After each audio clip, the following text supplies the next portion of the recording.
Professor Ratan Singh, who is the director of UILS, will welcome you all on behalf of UILS as well as beyond CLC. Over to Professor Ratan Singh. Thank you, Vikasji. Friends, in fact, I have got an opportunity to listen to Mr. Atray for many times. Because reasonably, whenever he speaks right from the core of the heart. Either it's an art of writing, or either it's an art of speaking, or it's a motivational speech, or either being sitting in some of the platforms to conducting a mock interview and how to analyze the psyche of another person and how to express yourself. Probably he is the man who has an art of this. So what I feel is that today's topic regarding public speaking. So what I feel is those who are the professionals, those who have to practice in the court, if they cannot speak before the court of law, and that too in a very confident way, probably whatever the knowledge they have, that's not so much worth until and unless this is not expressed in the right way and the right words. So what I feel is the time which we will now spend here to listen to Mr. Atray, probably this will be such much fruitful that once we will join and again start our practice, it will be definitely fruitful and we will definitely learn a lot of things. Thank you and welcome to Mr. Atray on this platform on behalf of University Institute of Legal Studies and Beyond Law CLC. Thank you. Welcome, sir. Just for, the participants who have entered for the first time, the session would be around for 40 to 50 minutes. Mr. Atray will give us the nuances of voice of speaking, speaking skills, how to speak with confidence. And thereafter, we will have a Q&A. We are posting on the chat box the mobile number because we had certain difficulties when he had posted sought questions on the group chat. Therefore, you can post your questions on the mobile number. We are just posting it. Otherwise, it is 98725 03300. The questions would be read to Mr. Atray, and Mr. Atray has been kind enough that he would give insights to the how to tackle those questions and the issues which boggle in our mind. Over to you, Mr. Atray. Thank you very much, Vikas. Thank you, Professor Ratan Singh. I hope I'm audible. Perfect. Yes, sir. Okay, great. Nice to see so many people joining in. It's great to be talking to the legal profession fraternity members mainly, but a lot of other friends also I think have joined in. So it's nice to see you all. Many of you I know personally, and some of you I don't. Greetings to all of you. And in this very unique time when we are locked in our homes, it is an opportunity through the technology that is available to connect, and to connect in such a manner that we can make use of our free days, if I may call them, to maybe enhance our qualities, our skills, our levels of whatever we do. And very humbly, I must say that I am not qualified to speak to lawyers, advocates, the legal fraternity on anything, but public speaking is something I do. And I do, speak in public almost every day on some webinar, seminar, or when lockdown is not there, I travel also to speak. So it is nice to share some tips and secrets and nuances with friends on how they can conduct themselves in public speaking. Many of you are wonderful orators yourself. I've heard many of you speaking, and you are wonderful orators always. But just a couple of preliminary ideas before we get into the nitty-gritties of it. The first thing is that I have found in my public speaking career, when I started off, I was SDM Kalka, and that is the first time I had to deliver a speech. I found that I was all at sea and not knowing what to do. And suddenly I was supposed to speak to people in Hindi, English, whatever, mainly Hindi. And then I was a chief guest at a school function where officers have to often go as chief guests. There I had to deliver a speech. Somehow I found the words flowing from somewhere within, which I did not even know that I had these words within me. When you come on stage, a different personality, aura, and different avatar is there. Somehow these words just flowed, and I never looked back. Fortunately, I did not have to undergo what people call stage fright. So let's talk of stage fright first. Stage fright basically means that you are conscious of people around you, nervous because they are present. There could be 100 of them, there could be 500, there could be 10 only. But when you are speaking in such a group, you are basically beset with some nervousness, fears, worries, trepidations, which might make you feel a little or more inhibited in your whatever you're going to say. And feeling inhibited and over nervous will obviously hamper and mar your performance. So what can be done to overcome stage fright? It is one of the oldest problems that mankind has faced, actually. I know for a fact that it is said that after death, actually men and women fear public speaking the most. It is a survey many times conducted, and public speaking is really terrifying for many people.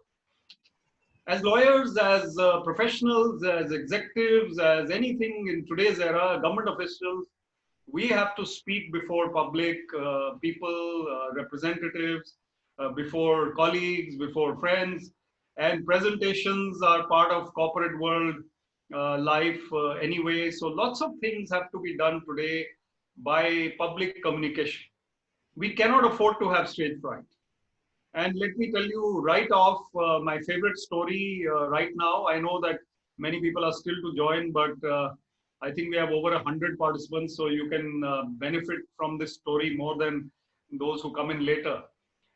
My favorite story on public speaking is the story of Albert Einstein's driver, and it will give you an idea of how to overcome the fear of stage fright. Stage fright. So some of you have heard the story of Albert Einstein's driver, and some of you may not have. So please bear with me if you've already heard it. So Albert Einstein, everybody knows, and the theory of relativity, E is equal to mc square.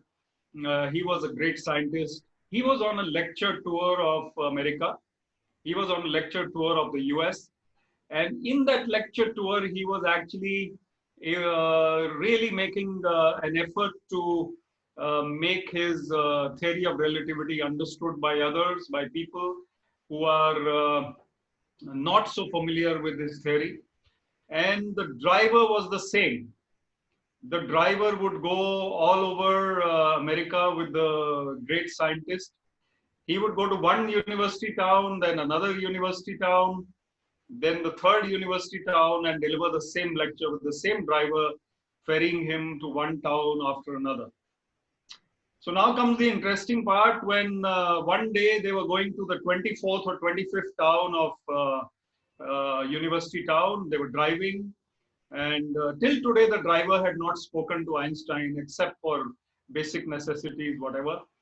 Suddenly the driver on an empty road says, "Mr. Einstein, I have heard your lecture 24 times. I think even I can deliver this lecture now." And Mr. Einstein is quite taken aback. He is quite surprised. He is flabbergasted. He is bewildered. He is, shocked almost. But he is absolutely thrilled in a way.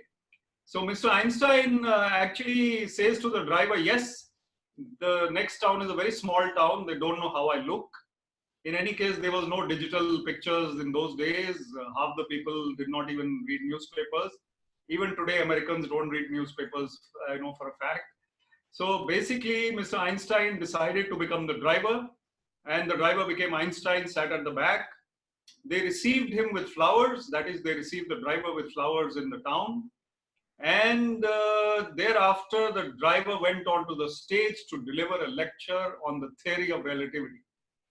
And Mr. Einstein went and sat at the back of the hall, just as the driver used to do every day.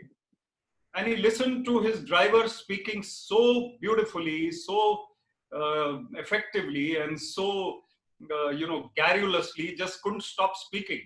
He's speaking and speaking and speaking and delivering a perfect lecture on the theory of relativity. When finally he comes to a close of his lecture, he receives an applause which is thunderous applause for that small crowd. The driver is thrilled to bits, but he finds one professor gets up, as professors always do. Professor Ratan Singh will bear with me. Professors get up and ask questions. So the professor asks a question which is so complicated that the driver obviously doesn't know the answer. But look at the presence of mind. He says, "Oh, professor, that's a very simple question. My driver will answer it." So the driver is Einstein and obviously is thrilled to answer it. But whether that driver was caught later and whether he was, he was exposed later, it's not a matter of concern to us. The matter is that the driver got away with a speech which Einstein could have delivered. Now, what is public speaking without some kind of presence of mind? If we are on the stage and we are pretending to be someone else, and we are nervous and scared and terrified of the repercussions of our speech, or the effect we are having on others, or whatever impact we're having on others, then we are not going to be able to actually get away with anything. Our nervousness will be plain for everyone to see. So my advice and input to all is that when we speak in public, you have to be yourself. Being yourself is the first quality that you have to exhibit, to feel. If we try to become someone else who is senior to us, try to imitate him or her, try to become Amitabh Bachchan or Sachin Tendulkar or a different personality, then we will find ourselves falling short. So we have to be in our own skin, with our own personality present on the stage or in the court or wherever we are, and speak from the heart. As Professor Ratan Singh said, we have to speak from the heart. So being yourself is the first quality that I'd like to emphasize again. Do not try to imitate anyone. You know what language skills you have. You know which language you are best at. You know which words you are comfortable with, which expressions and phrases and manners of speaking. So please stick to them. Please stick to the vocabulary and the armory that you have. Do not try to learn a new word. Like I was speaking on another platform where I said that suddenly you learn a word like indefatigable, and you start speaking using that word indefatigable everywhere. After a while, you'll find you're not so indefatigable and you'll be exposed. So it is very important to stick to your vocabulary. Yes, you can learn new words all the time, but become comfortable with them. Use them in practice. Practice doesn't mean when you're practicing as a lawyer, but practicing at home, maybe with a small group of people. Practicing is always good for public speakers. I often tell young public speakers, practice with a small group of 2 or 3 people. Deliver your speech to them first. Come up with whatever expressions you feel you should use, and then come to what you should be coming up with later. So I think that is the most important skill that you ought to have. Vikas, am I audible and visible? I hope you can see me and hear me. Can someone tell me? I'll just see the chat.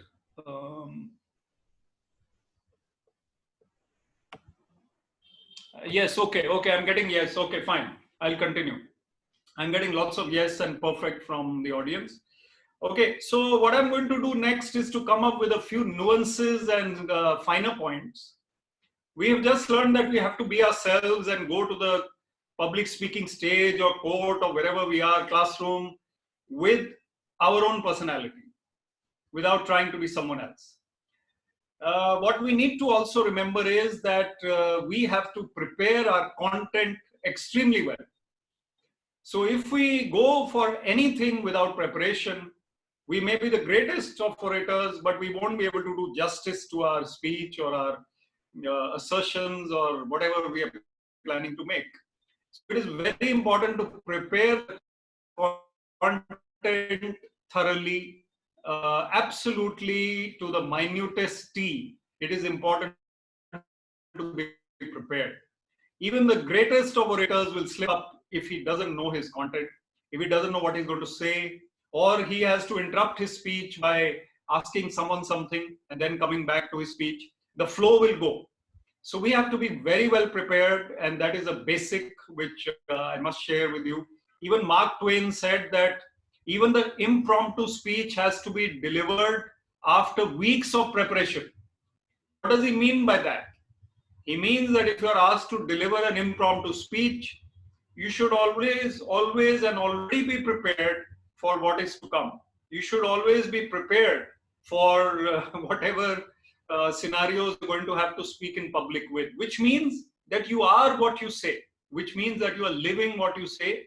You have this basic foundation knowledge and grounding, which will enable you to espouse whatever you have to say in whatever scenario or situation.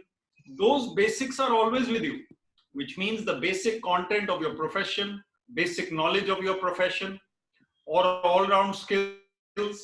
Like, for example, I'll share my own secret with you. If I have 5 or 6 topics to speak on, like one of my topics is emotional intelligence, one is leadership, another is e-governance, another is perhaps people skills, and then interpersonal relations. I speak on these topics regularly, and of course, public speaking skills, which we are talking about today. So I should know these 6 or 7 by heart in a way that I know 7 or 8 points or whatever number of points I need for a comprehensive lecture by heart. And I live them, I walk them, then I'm comfortable with them. They are part of me. Then I will be able to go forth and add to the content that is needed for a particular lecture or for a lawyer, a particular case. Because I know my basics, because I have a grounding, because I have a vocabulary, because I have a certain way of speaking and a manner of expressing and a manner of preparing, the rest of it is only facts and figures. So I can easily fill in my facts and figures into that blank space which is there. So I think that is something which also is important. Content is really vital. Content means preparation and hard work, and the basics are always with you. Some skills I would also like you to pick up if you can watch Barack Obama speaking. Barack Obama is someone who I look up to in various ways.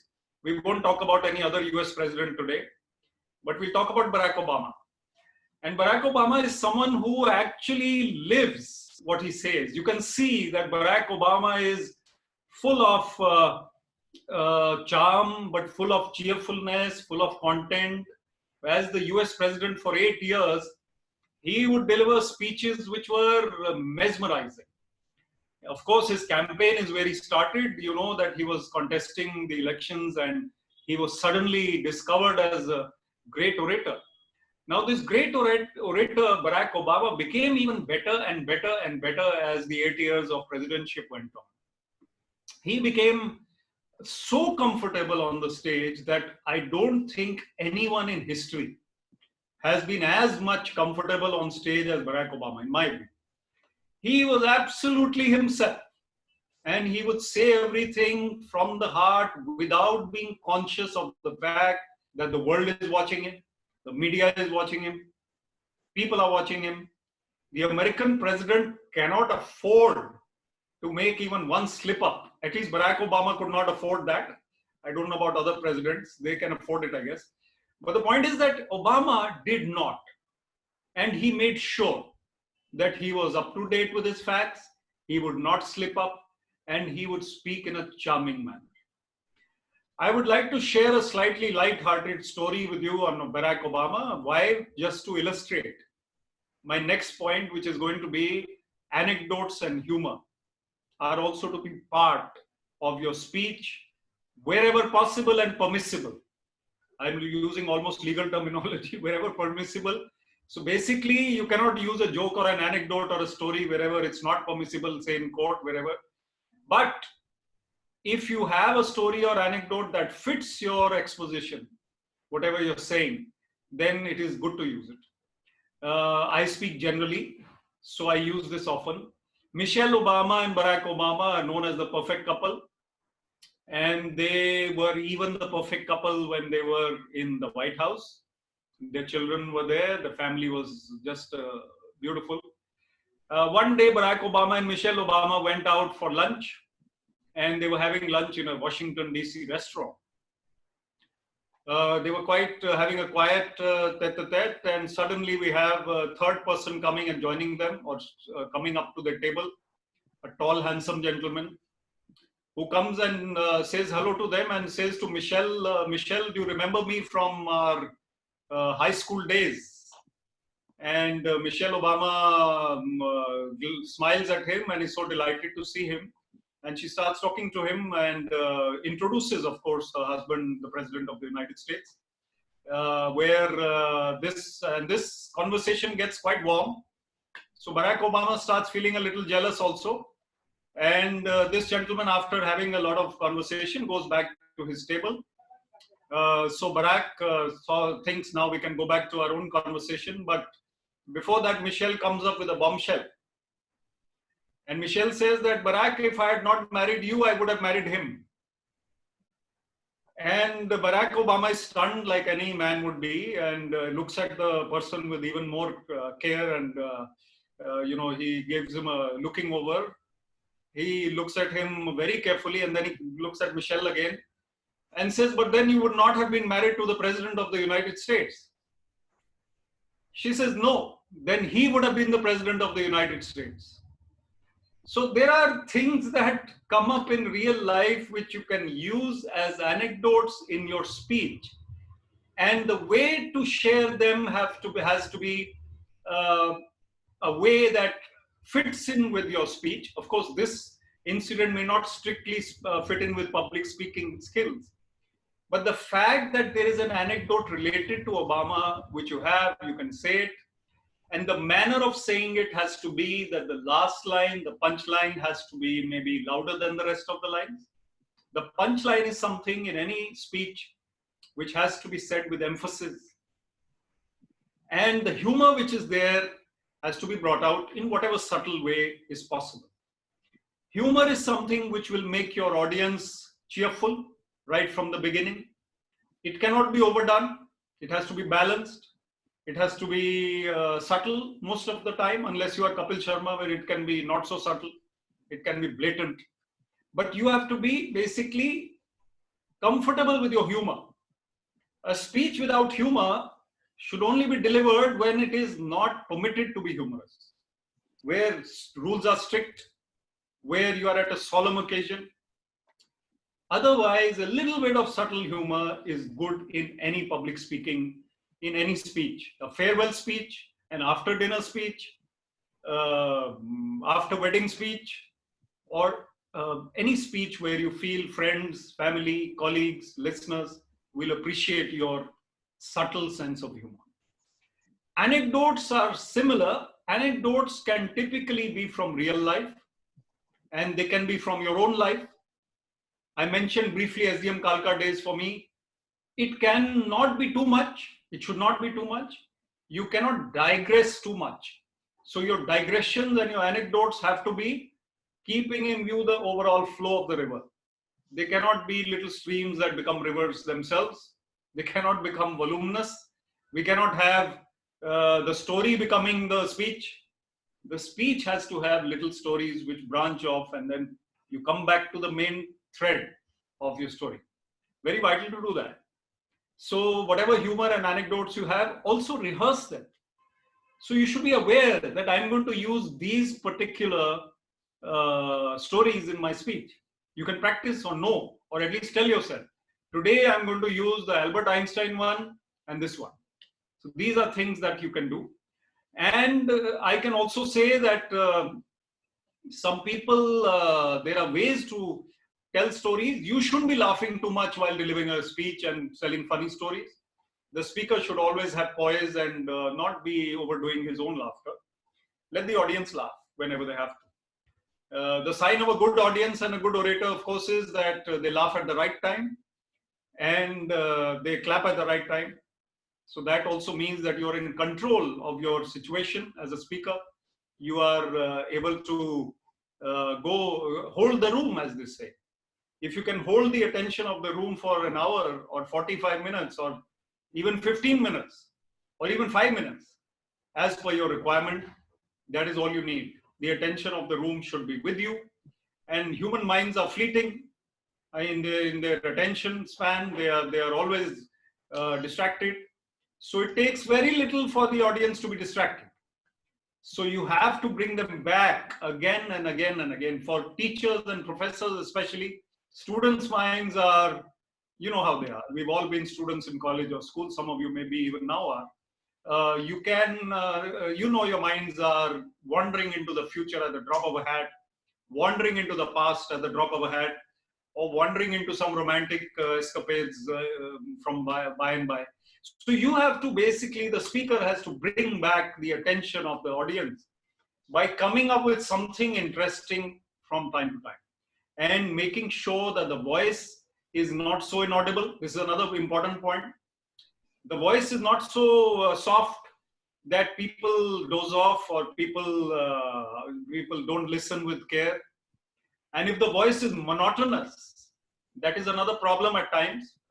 So a monotonous voice is one where there is no intonation, where there is no raising of pitch or tone. So the monotonous voice will read, I don't want to name anyone, but if you remember, old timers will remember Jalandhar TV. Jalandhar TV had a newsreader called Raman Kumar. I wonder if you remember him, Punjabi newsreader Raman Kumar. And he was very good, no doubt. But he would read the news in a monotonous way. Monotonous way. Of course, today's newsreaders have become too dynamic. They don't read in monotonous ways. They are over scary rather, and they go overboard. So they have to be balanced as well. So coming to the next point, we have to raise our voice at times. We have to modulate our voice at times. When you're reading from a book or a paper, it is good to change your voice or raise your voice slightly. Because when you are quoting somebody, then it should be apparent from your tone and pitch and content of, your voice, that you are speaking on behalf of someone else. So when you're reading, especially from a book or a paper, it is important to do that. These are things which matter when you are speaking in public. Now let's come to the art of the pause. The art of the pause is vital. The greatest exponent of the pause, and you will agree with me, most of you, I guess, was Mr. Atal Bihari Vajpayee. Now, Vajpayee would pause during his speeches as if he had finished. And during his speech in Parliament, Vajpayee would close his eyes, pause, and maybe think of his next few sentences. People would wonder whether he is now going to end, or whether he has forgotten, or whether what is he going to do next? But that pause and the starting after the pause was so fantastic that when he started again, it was with renewed energy and punches after punches in his speech, which means that he would spark brilliance over there. If you look at him, he would use the pause to magnificent effect. No speaker can afford to rattle off for 1 hour without pause. In fact, I myself criticize myself at times that I need to pause more. Perhaps that pause will help speakers to become better speakers, and that pause will also help the audience to ingrain what you're saying, imbibe what you're saying. Give them that breather. And it can be deliberate, it can be habitual, it can be from time to time. Of course, the pause cannot be like Vajpayee's too long. He could carry it off. You and I may not be able to. So the pause has to be just sufficient, as much as required. And that pause also gives you time to think, perhaps look at your notes. Which brings me to the next point, that should we have a written speech or can we speak extempore? Of course, we can speak extempore. Today I'm speaking extempore because I have been through this speech a few times. But you look at Sachin Tendulkar's retirement speech. Now, Tendulkar is not an orator. Tendulkar is a batsman, or was a batsman.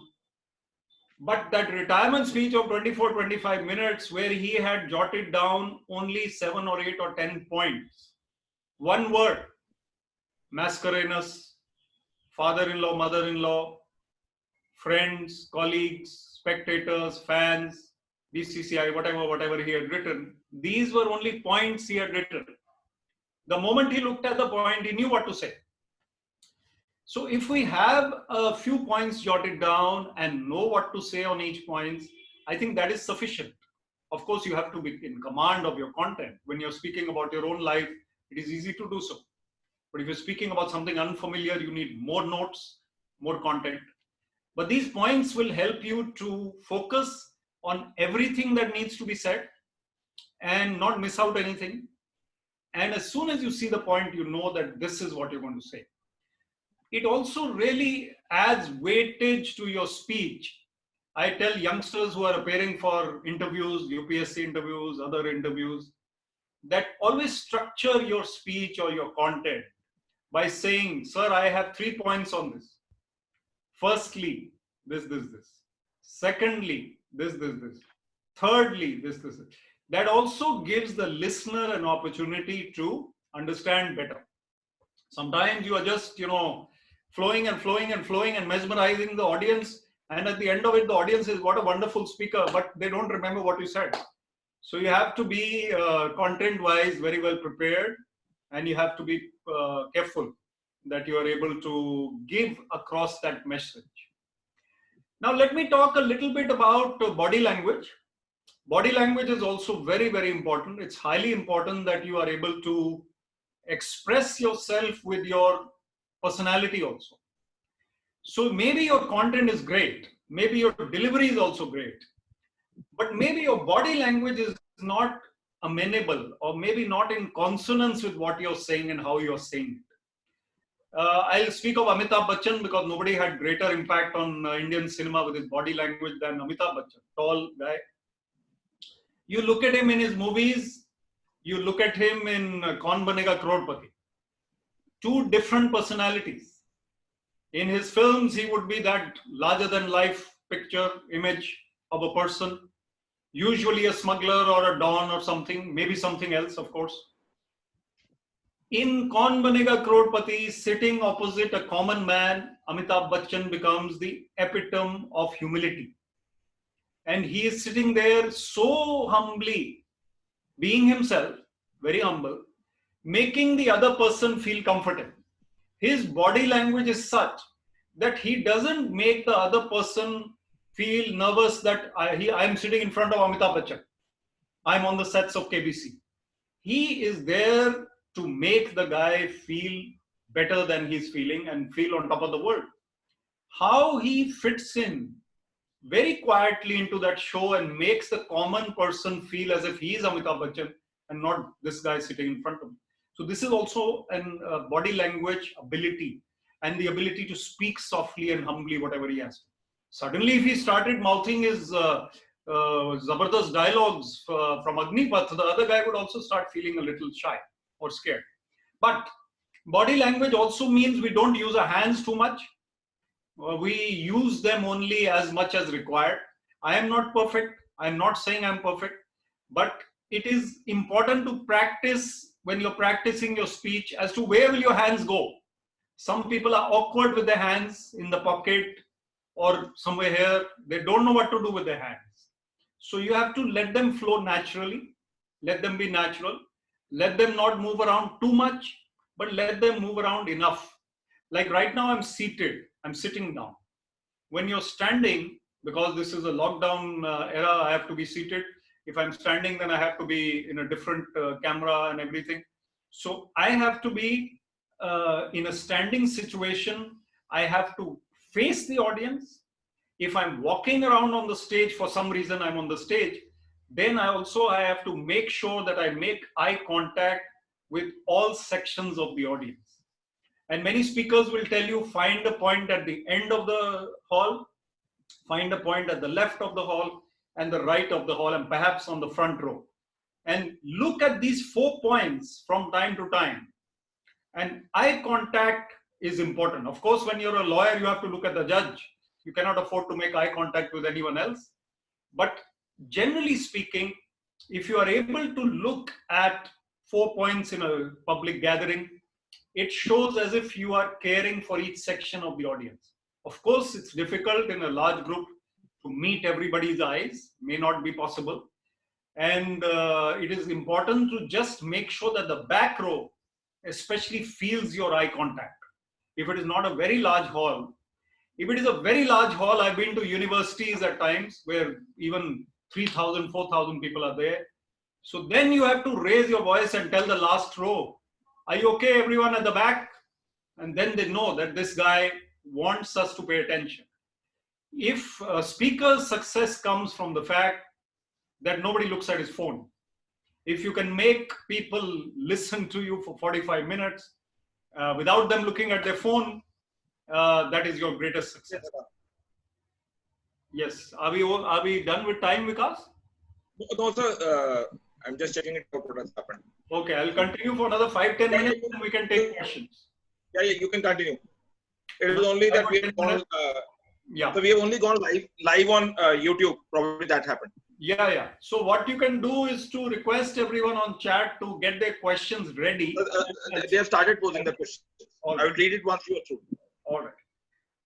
So the next point I'd like to raise is how an idol of mine overcame nervousness. There is a story of Paramhansa Yogananda.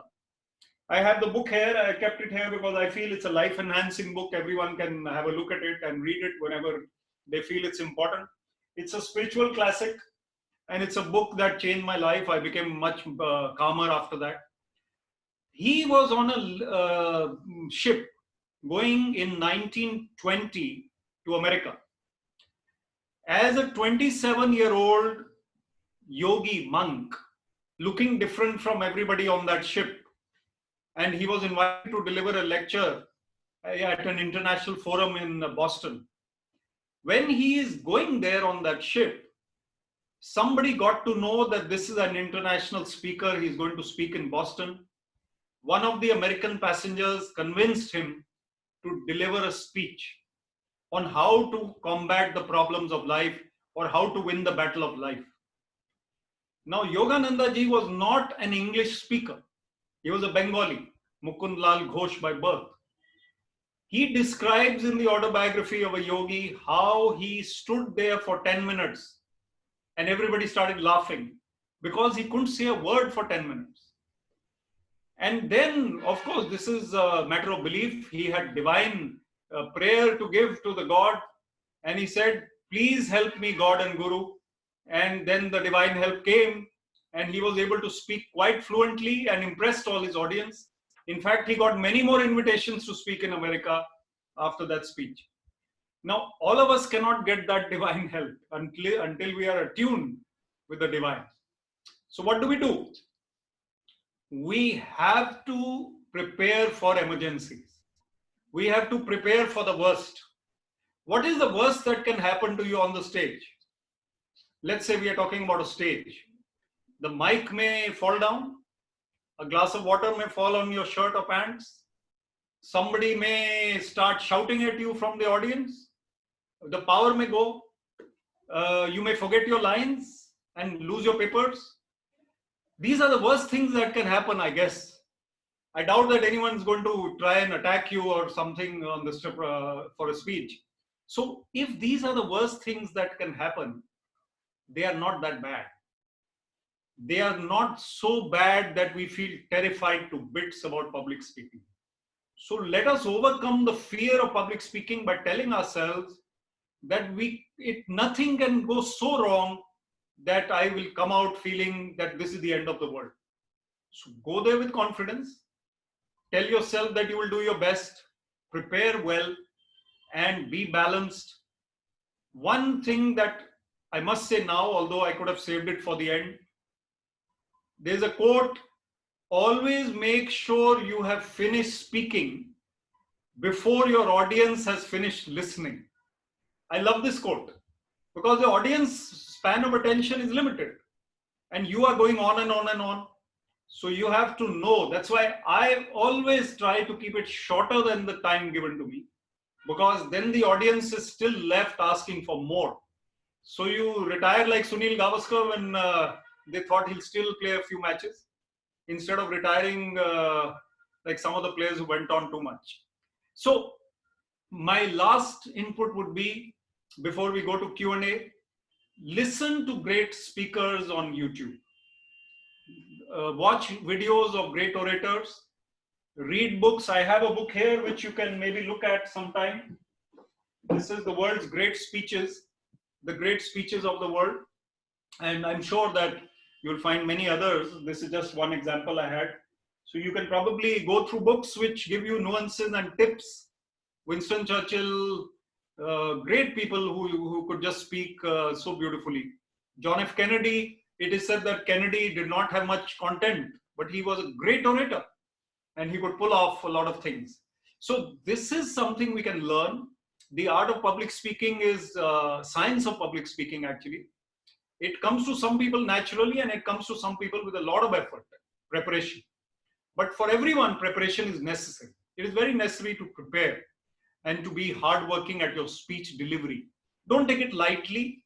It is something which is an important part of your persona and your profession. And it is something that you must give a lot of emphasis to. So I think I've run out of points. I have a question already. So should we, it is already 12:15. Fine, we can go for the question and answers. Yeah, So, it is already 12:15. One thing interesting, while I was seeing on the chat box, a dear friend of mine and an elder brother, he's also there, is Amar Vivek. I just thought that we have two Viveks on the platform, and once we call Vivek, Vivek means knowledge, and we thought it's the best way to catch from you. So first, I will read Amar Vivek's question only. You rightly said that all speakers need to be prepared well, but at times when we have a tough situation, we become nervous. I practice to hymn a bhajan or just relax through a mild lip singing. What is your take? How do you do it? So what I do, and this is a tip I did not share, but now I must share it. I do a lot of deep breathing. So deep breathing helps me before a speech. I can do double breathing also at times. In fact, in 2020, you know, with the virus, there are people whose lung capacity is not sufficient. And that is why they are suffering more with the virus. Those whose lung capacity is better are not suffering. So yoga helps, deep breathing helps. Double breathing is a yogic practice which you can do. Even I don't mind doing it for you once here. So what you do is basically to exhale twice, inhale twice. So you do.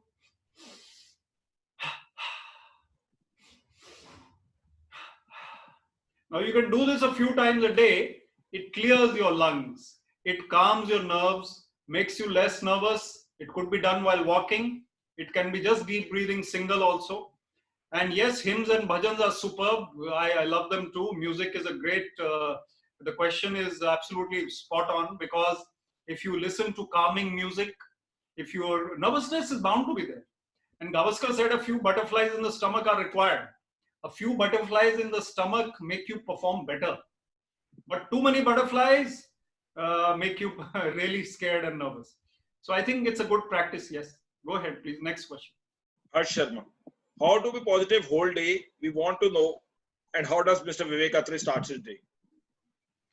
Yeah, so this is not a session on positive thinking, but I can definitely share this point. Positive thinking is also part of public speaking, because the aura of the speaker will be much better if he's exuding that positivity and calmness, because the calm mind will speak better and will perform better in any situation, decision making or anything.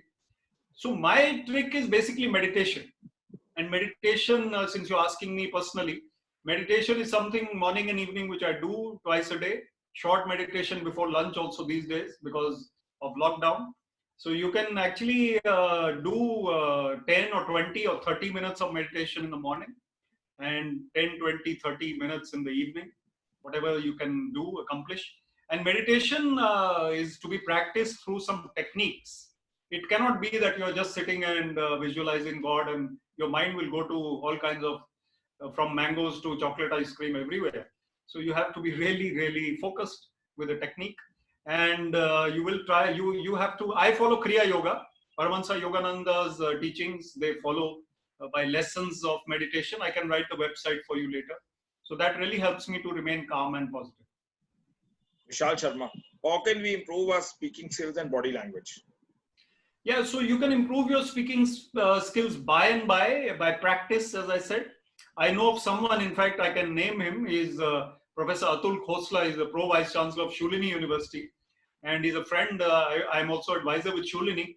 I speak to him. He says for 7 years, Every morning he would practice speaking in front of a camera. He was in the US, and he would record himself for 5 minutes every day and see how he has improved or not. So maybe not 7 years, but for 7 weeks, even if you do it every day. These days you have cameras, record yourself, speak to your friend or your spouse or your younger brother, sister, or your friend, and if they're children, then give them a chocolate later so that they are patient listeners. And practice makes you better. iPhone asks how to overcome stress and nervousness before and while giving a speech. Before asking you that you should answer it, I would first say that first he or she, whosoever is, should come on the board with the name. That is the first step to overcome the shyness. Over to you, Mr. Vivek. Yeah, no. Some people are not aware that they have to change their name, but it's okay. iPhone is asking what is more important, content or delivery. I can see it actually, that question. So I think both are important, equally important. I will say 51% is content and 49% is delivery. I've been a Sarkari person, so I talk of these 51, 49 kinds of scenarios. So 51% is content, and that means that you have to be prepared. Even if you're a great orator, you have to have something to say. But delivery is almost equally important. So very, very important. Yes, I think you missed one question because speak with confidence. A person is. Then I said you would say that it is not correlated with the subject. No, otherwise, I could have read that. A good orator, because every person is not going to get divine power. My question. No, his question is. Dr. Shobha Gulati. How can we know? What matters more, volume or the intensity of the words? This is by Sadhika. Okay, what matters, volume or intensity? See, volume has to be stable volume, or a little zone of volume can be there. It cannot be so loud that people are disturbed. It cannot be so weak that you are not able to come out of it. And if you mean volume of content, then content has to be voluminous also. But intensity is a very good word that you have used. Intensity is vital, because that means you are not allowing the attention of the listener to drift. So if you're an intense speaker, you will bring them back to you all the time. And you will come up with these punchlines, and you will basically compel them to listen to you. Because you can't see this question, I'll take it. It is basically, do you think being overconfident can be lethal while speaking? What time it has been posted? I can't see the time, but it says, what do you think being overconfident is lethal while speaking in public? I think so. I think overconfidence is not very good for you in any field of endeavor. Overconfidence can get you out if you're a batsman. It can make you lose money if you are not careful. It can make you basically lose in business. It can make you get into inquiries in government. So basically, you have to be balanced and not overconfident. You have to be doing your job, speaking job at the moment, in a way that you give respect to the audience. You think of them as if they are extremely intelligent people, which mostly they are. And you have to think of them in a way that you respect the audience. Yes. I'm reading the question of Arpit Habra because he has written that he has spoken 30 plus public stages. We will take him live, unmute him also, but meanwhile I will read the question. I have spoken on 30 plus public stages and do not face problems once I get on the stage. However, before the speech, the anticipation of what's coming leads to anxiety and often some choking. Is there any way to overcome that?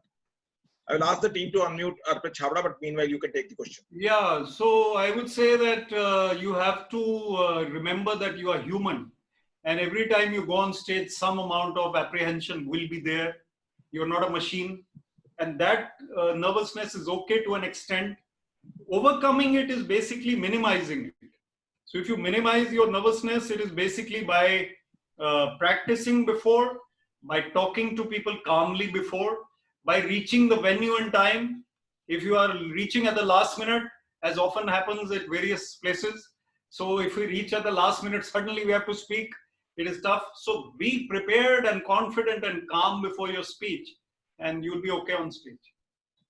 But while you say calm, I'm reminded they said, "Raho kaam, rakho kaam se kaam, to hoge bilkul kaam." ठीक है. Then Kabdani. It's good to know speak with confidence, but a person is introvert and hesitant to speak before audience. And one more, how language is a barrier to be a good orator, because every person is not to get divine power. What is your take on that? Yeah, very true. I said so. So divine power is not for all of us. It is only an inspiration. But if you are receptive, you can. I know for a fact that prayers work, and if you pray before your speech, it might help you. So try that. But coming back to that introvert point, basically, if you are an introvert, that means your personality. In fact, nobody is a total introvert. It is only shades of extrovertishness and introvertishness. So basically, you have to improve your personality by becoming a little more outgoing and speaking a little more. So everyone goes through that journey. And as I said, it is better to speak with familiar people to start with. Speak for 5 minutes on Indian economy or the Indian legal system or Indian sports or Indian agriculture or whatever you want. And speak for 5 minutes to an audience where you are comfortable. After you have done that a few times, then go to the big pond and start swimming over there with where unfamiliar people are there. It will work. Gradually, you'll get better. We have unmuted Arpit Habra. Arpit Habra, you can take your question to Mr. Vivek directly. Mr. Arpit? Okay. So Dr. Shobha Gulati asks, while judging some public speaking competition, I've come across instances wherein students who are overconfident tend to forget. Do you think being overconfident be lethal while speaking in public? Yeah, that I answered partly already. I agree with you that overconfidence can be detrimental to your performance. So sometimes in overconfidence, you actually miss out a few points or you start saying things which are not relevant. So be humble. Humility shines more than overconfidence. Being humble will help you to be genuine. And it is said that what comes from the heart goes to the heart. Because you are genuine in what you say. Overconfident auras will be a little more brash. So try and calm yourself down. We will unmute Shubha Gulati because we would like to have her insights also. Vaishnavi God, how can we address a hostile group? How can we address the hostile group? Well, hostile groups I have encountered because I've been an administrator. And the only way to do it is by listening to them calmly and not reacting or responding. All you have to say to them is that I am listening to you now and you please calm down for a minute and let me speak for half a minute. Something like that, they will become better. Sometimes there is an agitated group of people. Better to just quieten them down with patience, let them get over their angst. And once they are quiet, then you'll be all right. So I have handle these kinds of crowds a lot.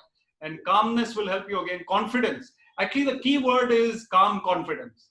So calm confidence will get you to where you want to be. Yes, ma'am.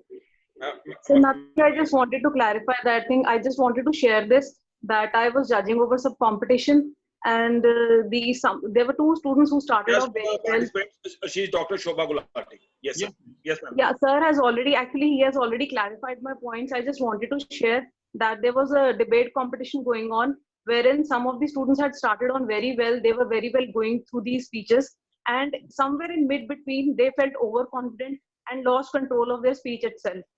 Some started fumbling sometimes, and sometimes, like sir, they said, they just went out of the way and started speaking things which were actually irrelevant.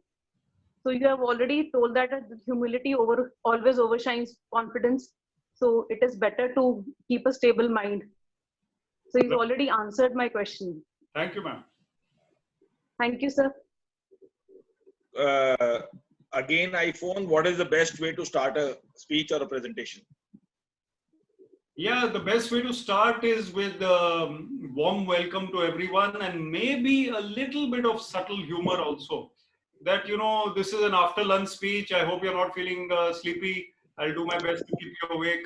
Even that much of a little light-hearted remark will be a good way to start. Also, be smiling when you start. Because in the middle of your speech, you often forget to smile. Even I forget to smile at times. So when you are starting off, start with a cheerful demeanor. That will help you. Point well taken. They say smile takes you a mile. So once you are taken a mile and while in a stride, it will help you. Gurmeet Sethi. How to improve communication skills from your point of view?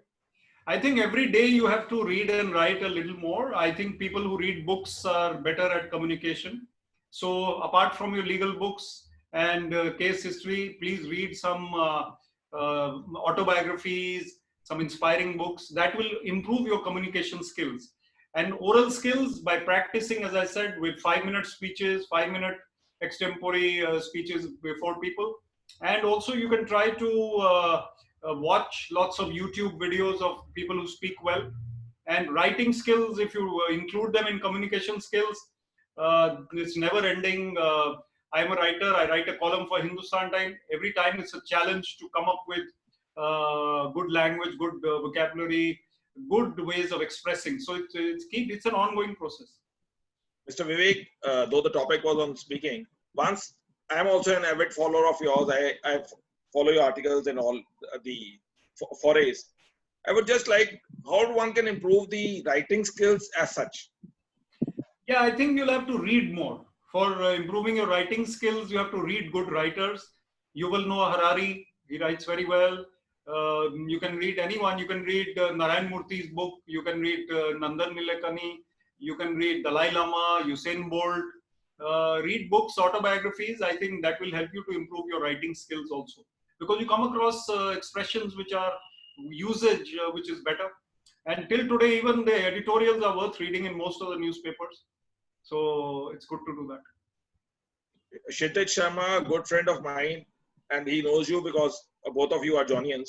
He poses a question, sir, we understand that you are an author. Could you share some more about your books, and especially the latest one, to Finding Success, probably that 52 skills book which you have written? Yeah, Finding Success Within. So I have the book with me, and this is always here. In fact, every day I have a webinar, so I always show this book, but today I was hesitating. So today, let me show it now. Finding Success Within is my book, and it is 52 life skills for young people. It is basically a book on how you can improve your success chances in life, and what is the meaning of success. It comes from within. It's happiness, which is success, and that's another topic for another day. But basically, this book is something which is close to my heart, and young people, especially younger people, should read it. Ash poses, he has sent the chat privately. He says, sometimes you are equipped with the content and believe you can deliver it pretty well. But at the same time for delivery of the content approaches, you start developing brain freeze. How do you think that we can get over it? I think brain freeze basically comes with your overall restless kind of mind. And meditation twice a day will definitely help you. Brain freeze will come when you are tense because of the situation. And that tense situation occurs because your mind is not letting you rest. Your breath is flowing fast. So if you meditate, watch your breath for a while. That is a very simple technique. Just keep noticing your breath before this, whatever you have to do, 5 minutes, and your breath will calm down, your mind will calm down, brain freeze will warm up. I think this tip probably Rishabh Pant will also have to take, because he's also talented, well prepared, but he's not able to deliver the way he should be. Yeah. Gagan Kohli, the words not spoken so often, reading newspapers etc. bit loudly as one goes through the various words, facts can improve in public speaking and bring confidence. Do you believe that the take what he has taken for himself is a good advice which can be put across to the platform? Yeah, definitely. Obviously, when you have facts, then you will improve your confidence levels and you will improve your speech delivery. There's no doubt about it. You will be much better off. Bring in confidence also. Content is, as I said, 51% of the battle won. 49% is the delivery part. So various words, expressions can be adopted in your speech, which are impressive, no doubt. But they should be comfortable, a comfortable part of you. You should be comfortable with them. Since we are live on Facebook, a dear friend of mine, an elder brother, I've just seen that Mr. Kapil Kakkad is also watching us live on the Facebook. That gives a more spirit that the people across the platform, we are live on YouTube, live on Facebook, and on this platform they're watching. Eliza Sharma, what is the common mistakes speakers make while delivering a speech and how to rectify the same? The most common mistake is to go overboard. And that mistake is basically that you don't stick to your time. And we don't stick to our time because we don't apportion the time between the various parts of our speech. Supposing there are 4 parts to your speech: an introduction, 2 main topics, and a conclusion. So you have to apportion time. If your introduction goes on for 10 minutes or 12 minutes and your total time is 20 minutes, then that's the problem. The other part could be that you are not speaking in a manner which is making an impact on the audience. That comes with practice. I remember one of our teachers, he would just go on reading from the book, mumbling something. We don't know what he was saying, and we would be in our own world. So you have to connect. That is important. Ashish Sharma, how to motivate the younger generation for effective and motivating, and how to improve the communication skills? Slightly elaborate more. Yeah, communication skills you can improve by practicing a lot of oral speaking, reading more, newspaper reading. Don't watch TV news. They have pathetic communication skills. TV news is something I would advocate people to reduce. And watch more of lyrical kinds of language. Better language is written in books than is spoken normally. So read P.G. Woodhouse, read Agatha Christie, read anything that you feel is close to your heart, so that you like reading. Communication skills also will come from practicing speaking in new ways, new lingo, different kinds of modifications in your improving your speech all the time. Once you have said that we should hear to Obama to improve ourselves. Whom do you, another speakers, according to you, who are good speakers, we should watch on the YouTube? Yeah, there is Simon Sinek. Simon Sinek, you can note his name, SIMON, So he's a very famous speaker. He's absolutely fabulous. You can watch him also. And you can even watch someone like Roger Federer. I mean, just look at how Federer is so balanced while responding to questions in a press conference. How much he limits himself to how much he should be saying, not more. Lots of things to learn. I think we don't have any questions. We have, it was a wonderful session, but before we part, fortuitously enough, we have Shruti Bedi, who has been this part of our journey during all this lockdown period, who has been a backbone for this entire platform. She's also Dr. Shruti Bedi. You know her well because I've seen large number of places where you have been together where she's been speaking. She's also a TED Talk speaker. While before I will ask her to formally propose the vote of thanks, few tips from Shruti Bedi also. Shruti Bedi, ma'am. Thank you, Mr. Vikas Chatrat. It's really been such a pleasant time today that, in fact, refreshing that we haven't had more of legal jargon being, narrated on this platform, but it's a refreshing change to hear Mr. Vivek Atray. And I'm sure the audience would have enjoyed him thoroughly. I would not attempt to give more tips.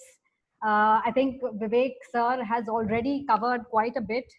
And in fact, the tips that he's given you, that it's really good to hear good speakers. And one of my favorite speakers too is Barack Obama. I think he's brilliant as well. A very important part of public speaking, I think, is really knowing how to modulate and give your pauses and do not speak in a monotonous manner. But that's something that you've already spoken about, sir.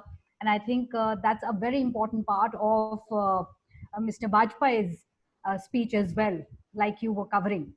It's been such a pleasure to hear you speak and refresh my little points on speech as well. And I want to, in fact, say that lawyers generally don't speak if they're not going to be paid for it. So I think the tips that you've shared today are going to help them to make money as well, which is more than what the different subjects of law that we've been, hearing on this platform. And that's something which will help all of us. Mr. Vivek Atray, to share with you, has been a part of many of our events. especially at the IAS Center, where the university has an IAS Center where we prepare students for mock interviews for their various competitions, whether it's in the field of the civil services or judiciary or any other competition.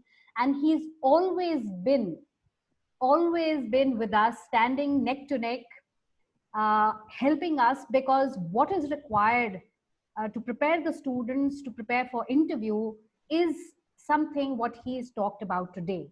And not only that, he is able to combine the brilliance and the knowledge of the practical working of the Indian political system, but also that he is able to give them tips on how to speak and conduct yourself while presenting or while undergoing an interview.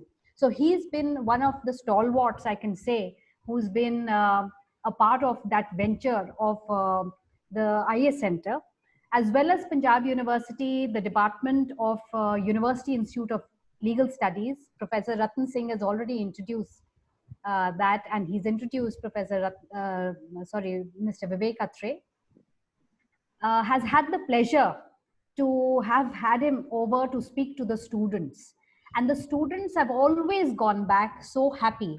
So it's like a nice meal that they've been able to digest well. And the words have hit home with the students of UILS too. So these are two places. And of course, one keeps on reading your writings, sir. You're a columnist, you're an author, TEDx speaker, and your motivational speeches are all over. And it's been such a pleasure, and my warmest and sincerest thanks to you, sir, on behalf of both the team of Beyond Law CLC as well as the University Institute of Legal Studies, Panjab University, to have had you here today. It's been an absolute pleasure. Thank you so much. Thank you, ma'am. For all those who do not know, Dr. Shruti Bedi has a legacy. Justice Jwalalal Gupta, his father, Dr. Balram Gupta, his brother, Shrish Gupta, his elder first cousin, Mr. Nidesh Gupta. You just named them. So she's a very good combination, and her being connected with us on the Beyond Law CLC, though we were quite close to each other, but this platform has brought us on a different pedestal. The thought process, as they say that birds of same thought process fly together. Mr. Vivek Atray was also known to me since long, but I never thought in any time that we will all three connect together, and that to UILS with Professor Ratan Singh. He has also been a backbone that UILS has been got attached, and it was a wonderful session. For all those who want to stay connected with us, just WhatsApp to us on 9872503300 or follow our page on WhatsApp, Facebook or Instagram for further updates. Tomorrow we are having an interesting session which will probably also attract the students of UILS and the other students of University Pan India. It is Article 370, looking beyond politics, and we have none other than Justice Pramod Kohli, who has been the former Chief Justice of Sikkim. He has been an Advocate General of J&K. He has been the President of J&K Bar. We could not have called for anything better. And then we have a Senior Advocate, Ravinder Kumar Raizada, who is one of the key advocate in this Article 370. And for our facilitation, one HSB, again I tell everyone who is the participant that at least they should display their proper name so that we can express the gratitude. He has posted the 100 greatest speech in history. Our sincere thanks from Beyond Law CLC, which works of professionals from Chandigarh. Mr. Atray, it was a wonderful session. Stay connected. We will look forward to you on another session on a different topic, because you have already said 52 skills. I think just we have read one. So we have a large way to go forward. And thank you, Shruti ma'am, and Professor Ratan Singh, the ULS team, and Mr. Vivek Atray. Thank you again. Thank you. Thank you. Well, you've always been very generous with your words. Thank you so much. No. All the participants, thank you to you, because we would not have been here if you would not have participated. Thank you for encouraging us. Stay safe, stay healthy. Thank you.